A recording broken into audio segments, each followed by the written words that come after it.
Hey, it's Tim and welcome back to another awesome episode of Income TV.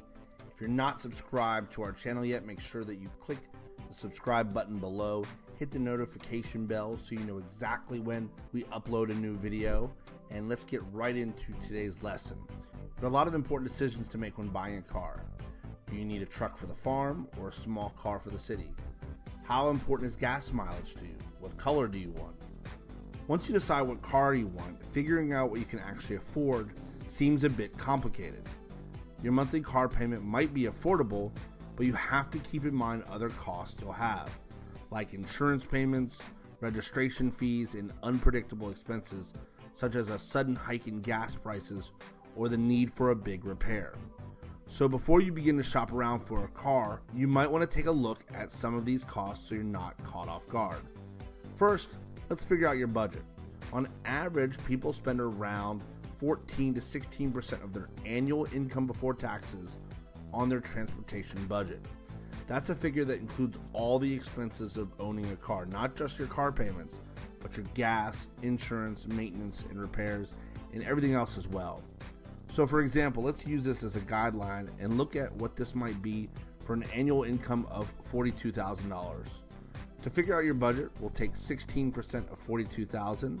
That gives you $6,720 a year to spend on your car, or $560 a month. So let's look at the costs involved in getting a new basic subcompact sedan that has a sticker price of about $16,450. Now for any car, there are plenty of extra things you can get, like satellite radio or a sunroof, which can drive up the price. But we're going to forego the bells and whistles and stick to a basic model. And when you buy a new car, keep in mind that there are often extra fees in addition to what you pay for the car itself.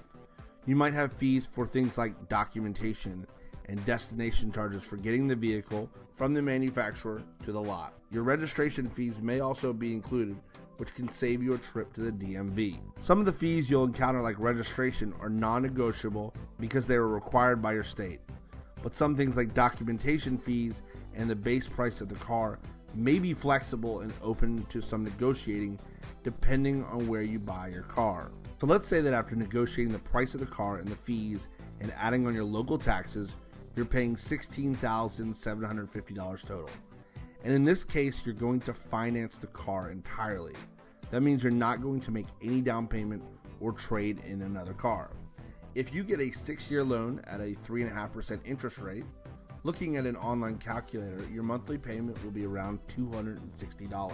But financing comes at a cost. In this case, you end up paying about $1,845 in interest on top of that $16,750 of principal over the course of your loan. So if you have the cash, you may consider buying the car outright. Or if you have a few thousand to spend on a down payment, you can lower your monthly payments and save in interest over time. But for this example, let's say you don't and you have a $260 car payment. Then there's gas. Let's say this car gets 32 miles to the gallon, and on average you drive about 1,250 miles per month. 1,250 miles per month divided by 32 miles per gallon gives us about 39 gallons of gas each month. If gas is around $3 per gallon, 39 times 3, we're looking at about $117 a month on gas. There's also your car insurance. Insurance prices are based on a number of factors, including where you live, your driving record, the type of car you're driving, even your job. If you're figuring this out for yourself, you might want to look at an insurance estimator, as rates can vary dramatically. Let's say you use an insurance calculator, put in your information, and see that you'll get a rate of about $100 a month. So adding our monthly car payment of $260 and an estimated gas expense of $117, plus the $100 for insurance, we already have a total of about $477 per month. Now let's look at some periodic expenses you might have, like regular maintenance. Generally speaking, every 7,500 miles or so, it's recommended that you rotate your tires and change your oil. If you're driving 1,250 miles per month, that's about 15,000 miles per year. Divide that by 7,500 miles, and it looks like you might need to do this about twice a year. And let's say it costs you about $80 or so each time for a total of $160 per year. Although some new cars do come with a service agreement that covers some of the basic maintenance costs for the first few years. Now, going to a shop for regular maintenance can be a hassle, and you may wonder, is it worth it? Well, skipping tire maintenance and oil changes can cost you in the long run. A set of tires might last you longer if cared for properly, and a new set might cost you around $600. Not changing the oil will eventually wear out your engine, which can cost thousands to replace. So that $160 a year may be worth it over time. For the first few years with a new car, you probably won't need to do much more maintenance than this. If you do, it might be covered by your warranty. You also have to re-register your car and probably get it inspected from time to time, depending on your state. This could be once a year or every few years and can cost between $45 to $300 or more. Let's say your registration inspection will cost about $200 every 2 years, or another $100 a year. So adding $160 for maintenance and another $100 for registration and inspection, you get $260 per year. Divide that by 12 months, we've got, well, about $22 per month.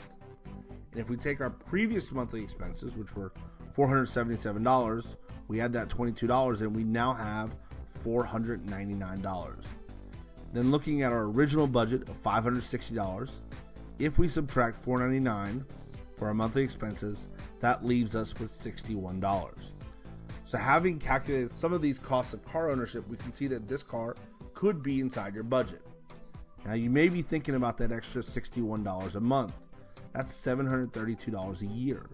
Why not accessorize? But having a little extra in your budget to cover unexpected costs is a good idea. It may come in handy if there's a sudden hike in the price of gas or the cost of your insurance goes up. And once your warranty runs out, you'll have to pay for any repairs you might have, like replacing a headlight or an oxygen sensor, or maybe even something bigger. So it's a good idea to keep these extra costs in mind when figuring out what you can spend. If your car payments alone put a strain on your budget, you might find yourself the owner of a car you can't afford to drive. And if a new car is too much for your budget, you might consider buying a used car. So hopefully that helps you in preparing for the next time you buy a car, and I look forward to seeing you in the next episode. If you found this video helpful, please be sure to leave a thumbs up and share it with your friends. Also, be sure to click the circular image in the upper right-hand corner of the screen and tick the bell icon to get notified whenever we release more new videos to help you increase your income. Go ahead and check out some additional money-making videos right now on the left side of the screen. If you have any questions, please leave them in the comment section below. Thanks for watching. We'll see you next time.